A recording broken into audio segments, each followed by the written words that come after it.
মাশাআল্লাহ মাশাআল্লাহ, আমার এই বোন ইসলামের একটা ফরজ বিধান পর্দা মেনটেন করে তিনি কিভাবে খাবার খাচ্ছে। আল্লাহু আকবার, আল্লাহু আকবার। অবশ্যই প্রশংসার দাবিদার, প্রশংসার যোগ্য। মাশাআল্লাহ মাশাআল্লাহ। ওয়েট ওয়েট ওয়েট ওয়েট, একটু একটু অপেক্ষা করেন, আমি সরিষার ভিতরে ভূত দেখাচ্ছি। এই যে আমাদের বোন কত সুন্দর পর্দা করে খাবার খাচ্ছে, কিন্তু আমি বলছি সরিষার মাঝে ভূত। কি কারণে বলছি আসুন দেখাই। আমরা ইহুদিদের প্রোডাক্ট কবেই আমরা কিন্তু বর্জন করেছি, অথচ তিনি কি করতেছেন? কোকা কোলা খাচ্ছেন, ইহুদিদের প্রোডাক্ট। তার মানে সরিষার মাঝে ভূত। তারপর আল্লাহ তাআলা পবিত্র কালামুল মাজিদে বলেছেন, ইন্নাল মুবাযযিরিনা কানু ইখওয়ানাশ শায়াতিন, নিশ্চয়ই যারা অপচয় করে তারা শয়তানের ভাই। তো তিনি ইচ্ছা করলে বাড়িতে বানিয়ে খেতে পারতেন, কিন্তু তিনি 5 স্টার হোটেলে গিয়ে খাচ্ছেন, সেটা কি অপচয় নয়? সরিষার মাঝে ভূত। তারপর যদি আমি বলি যে আপনি যে এখানে আসছেন, কিভাবে আসছেন, আপনার সাথে কে এসেছে, আপনি কি রাস্তাঘাটে বেপরদাভাবে আসছেন? এমন তো নয় যে আপনি এখানে আমাদের ভিডিও করার জন্য আপনি দেখাচ্ছেন। এমনটা যদি হয় তাহলে সরিষার মাঝে ভূত। আপনারা হয়তো আমার এই কথাগুলো শুনে অনেকেই রাগান্বিত হচ্ছেন, গালি দেওয়ার প্রস্তুতি নিচ্ছেন, তাই না? একটু অপেক্ষা করুন। কি কারণে এই বোনকে নিয়ে আমি কথাগুলো বলেছি? আপনাদেরকে বোঝানোর জন্য, একটা দৃষ্টান্ত দেখানোর জন্য আমি এই ভিডিওটা করেছি। আপনি দেখেন আমাদের দেশে অনেকগুলা ইসলামিক দল আছে, তার মাঝে আমি শুধু 2টি বড় দলের কথা বলবো, বাকি দলগুলাও সেম। ইসলামী আন্দোলন বাংলাদেশ এবং বাংলাদেশ জামাতে ইসলাম, সেই 2টি দল কার আদর্শের রাজনীতি করে? তারা কি দুনিয়ার ঠুনকো কোনো মানুষের রাজনীতি করে? ইসলামী আন্দোলন বাংলাদেশ, জামাতে ইসলাম বাংলাদেশ, তারাও কিন্তু রাসূলুল্লাহ সাল্লাল্লাহু আলাইহি সাল্লামের আদর্শের রাজনীতি করে। তাদের সামনে বঙ্গবন্ধু আর জিয়াউর রহমানের মতন কেউ নেই। তারা সর্বদাই বলে তাদের আদর্শ রাসূল সাল্লাল্লাহু আলাইহি সাল্লাম।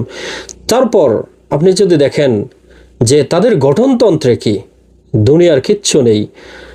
যদি 20% দুনিয়ার কিছু থাকে, কিন্তু 80%ই তাদের গঠনতন্ত্রে আল্লাহর জন্য, ইসলামের জন্য।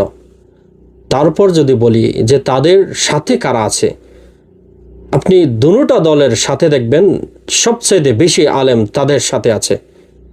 অথচ আমরা কি করি? এই সাধারণ কিছু বিষয়ের জন্য আমরা তাদেরকে বলি তারা নামে ইসলাম।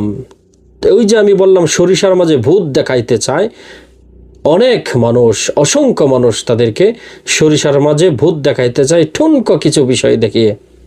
তো এটা কি আমার প্রথম ভিডিওর প্রথম কথার মতো হয়ে গেল না?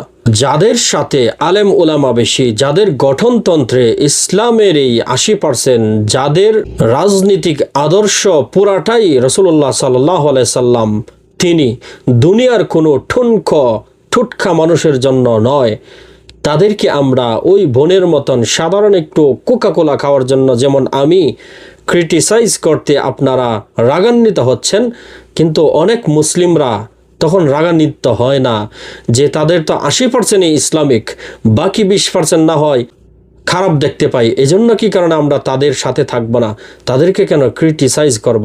আমার এই বোনের ব্যাপারে কথা বলাতে আপনারা ঠিকই রাগান্বিত হচ্ছেন, কিন্তু দুনিয়াবি ক্ষেত্রে আমরা কেন জানি ইসলামিক দলগুলাকে সাপোর্ট দিতে পারি না। তাদেরকে কেন জানি, আমরা কেন জানি ওই বোনকে যদি আমি বলতাম যে তিনি ধর্ম ব্যবসা করতেছে, তিনি কোকা কোলা খাচ্ছে, কিন্তু ধর্মর বিষয়টা তিনি এমনভাবে জাহির করতেছে যে তিনি খুব ধার্মিক, অথচ কোকা কোলা খাচ্ছে, এটা বললে যেমন আমরা রাগান্বিত হই, ঠিক বিপরীতে একজন মানুষ যখন ইসলামিক দলগুলাকে ক্রিটিসাইজ করে, ধর্ম ব্যবসায়ী বলে, তখন আমরা রাগান্বিত হই না, তখন আমাদের ইমানের চেতনা বাড়ে না। কেন জানি যে সেকুলার দলগুলার তুলনায় তারা অন্তত 80% ভালো কাজ করতেছে, 80% ইসলাম মানতেছে, কিন্তু তাদেরকে আমরা সাপোর্ট দিতে পারি না। তাদেরকে আমরা কি করি? ধর্ম ব্যবসায়ী বলি। আস্তাগফিরুল্লাহ। আল্লাহ আমাদের বোঝার তৌফিক দান করুন।